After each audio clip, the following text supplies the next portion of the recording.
Welcome back to the Marvel Movie Minute, a daily podcast which we smash apart the films of the Marvel Cinematic Universe into 1-minute chunks so we can analyze them in scrupulous detail. I'm Kyle Olson from the Road to Infinity podcast. Hey, and I'm Rob Cabasco, and Kyle. Yes, sir. When I say the name Rockmaster Scott and the Dynamic 3, Ooh. What do you think of? It sounds like a band that I would never be able to get tickets for.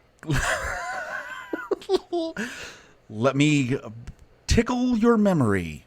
Okay. The roof is on fire.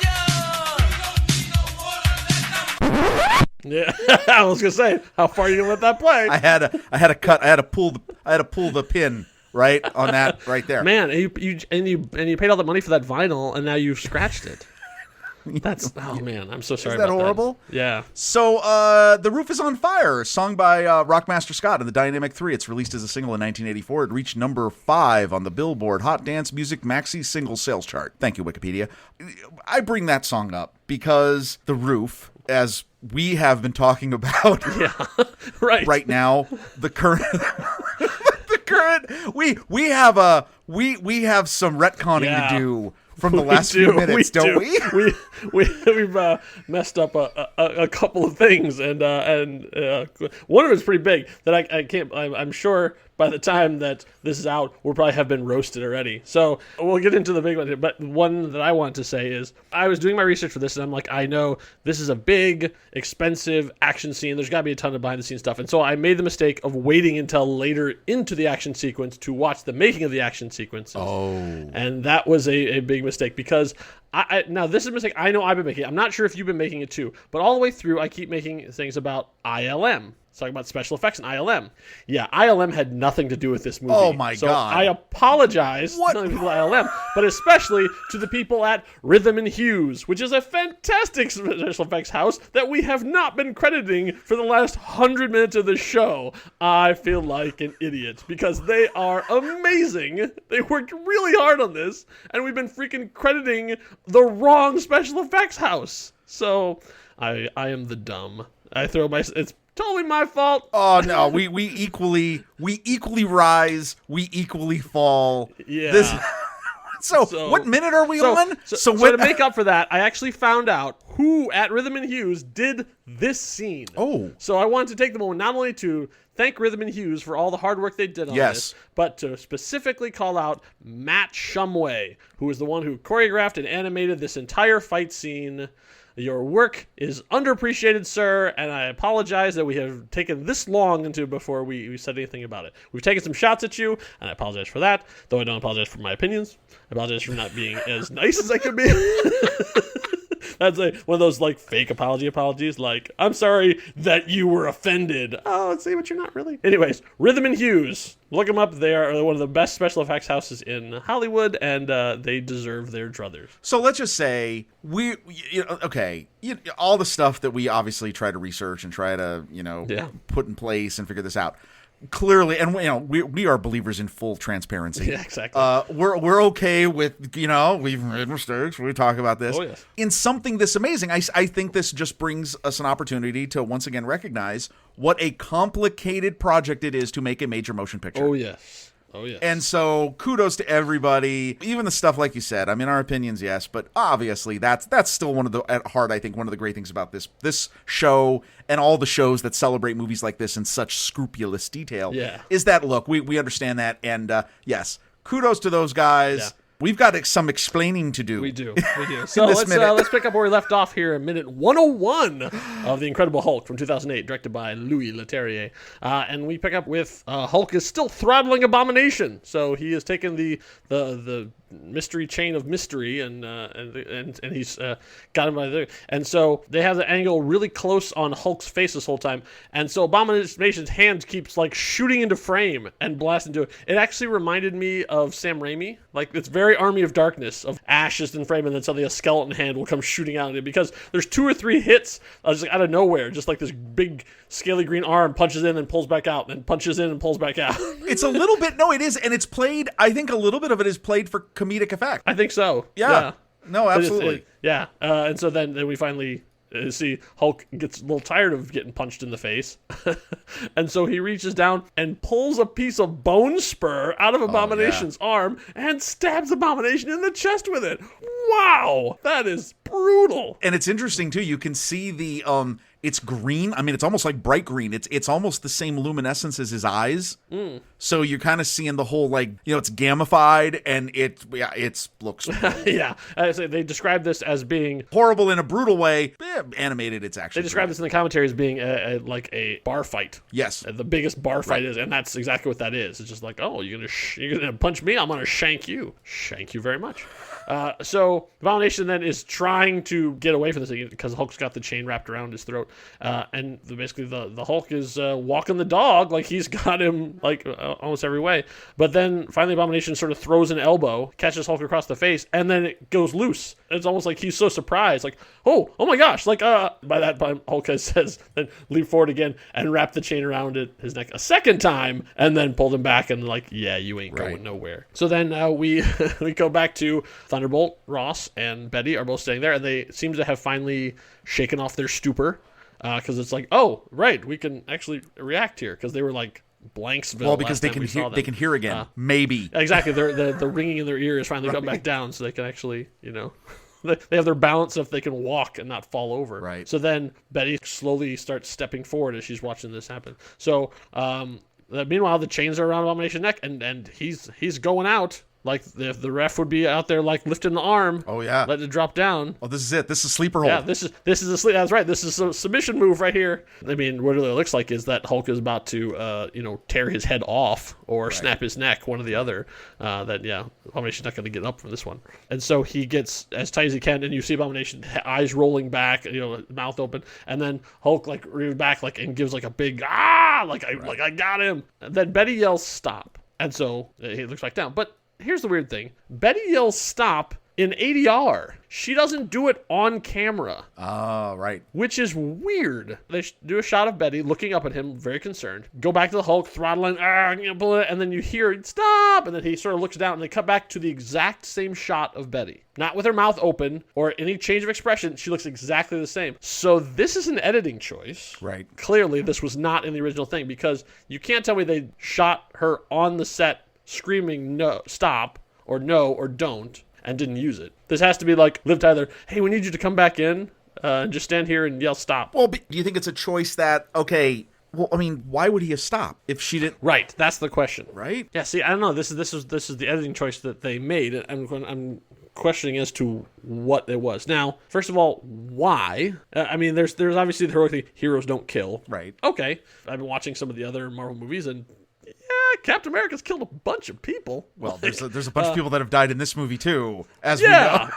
Right? Right. So why specifically this one is she trying to save? I mean, she has no love for Blonsky. Is it just the base PG-13 Marvel hero morality that must be preserved? Oh, no. See, I took this as that this was trying, the way it's animated, because here's the thing. You have two decisions to make. One, you're trying to add in an ADR, like, you're adding in this vocal word, right? Yeah. But your animation is still your animation. Sure. Well, I think what had happened is that they had done it, animated it like this. Oh. And it was the idea that he stopped because he saw her and he looked at her face. You don't think the original intent was, crack? Oh, no.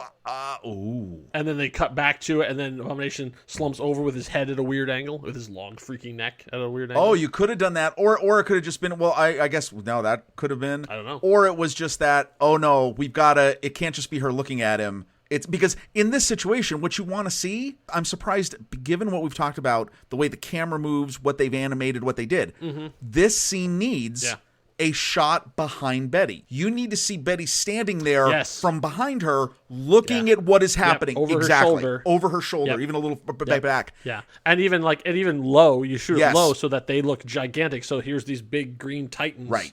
Capturing, and then she's so small, and then she stands there. Well, you know what, though? But I mean, I'll tell you what, though. If the emphasis was on him seeing her or hearing her, you'd have that shot. Yeah.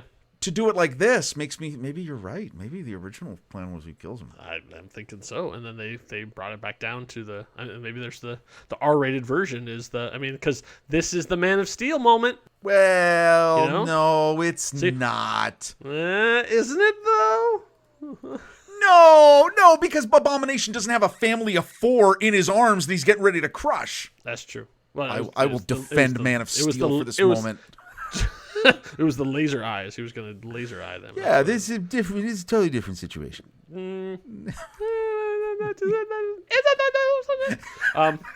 But anyways, okay. So let's go back to what we actually see on screen. So like, as Right. opposed to Monday morning quarterbacking. So when you have it cut this way, you have her stand there like looking on in horror.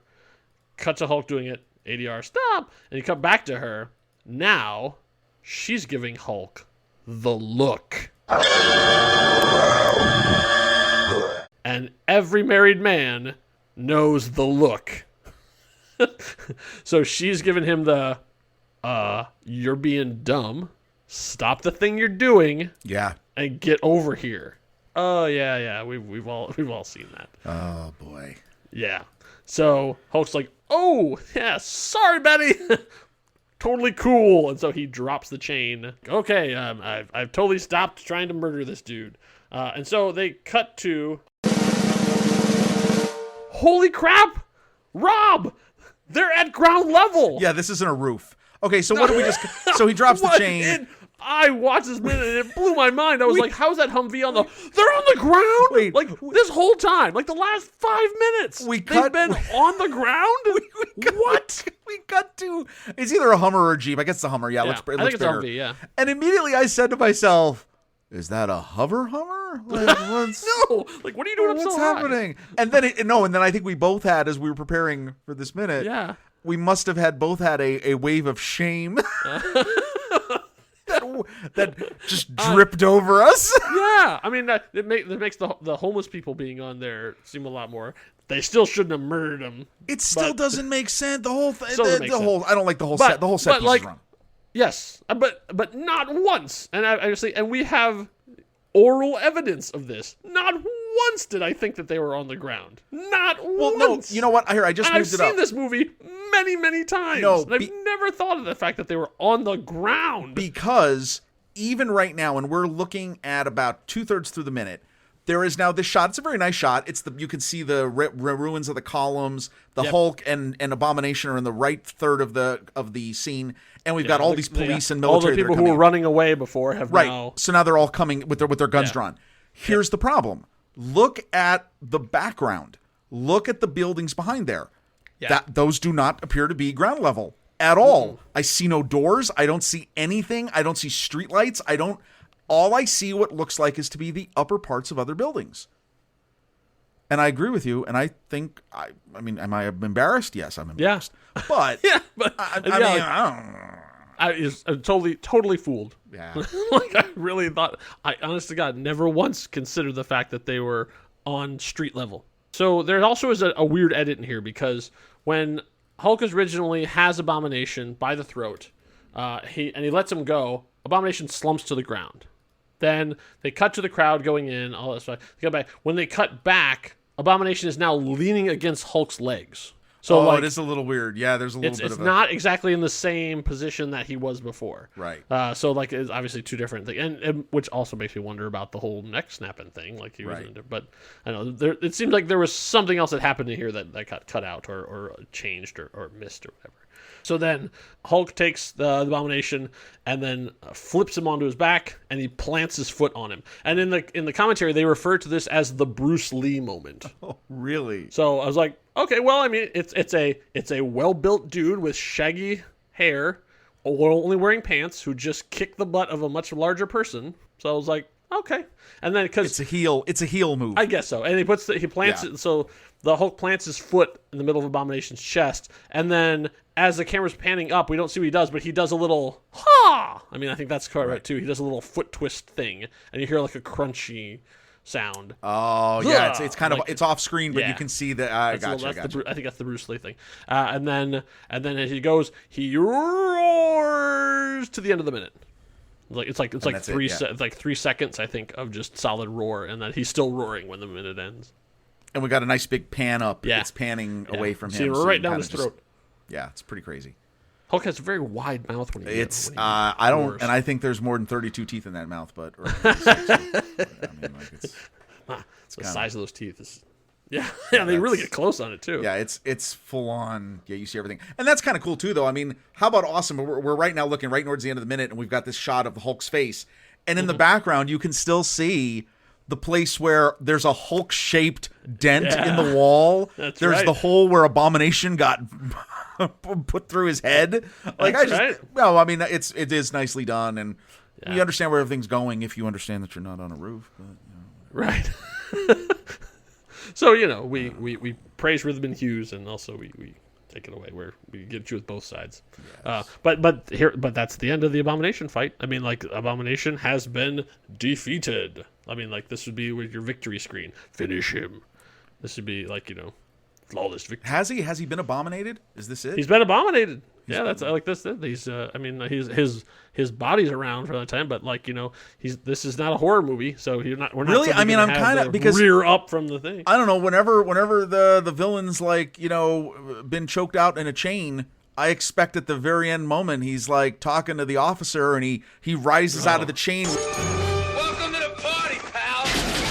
At this point, though, we have to imagine that Abomination is much more of a plot complication. The real villain is still on. I was gonna say on that roof. I was gonna do it again. He's still standing right over there, staring blankly. Because remember, Ross is the true villain of this piece, and he has not been dealt with. The ground is also on fire. That's enough.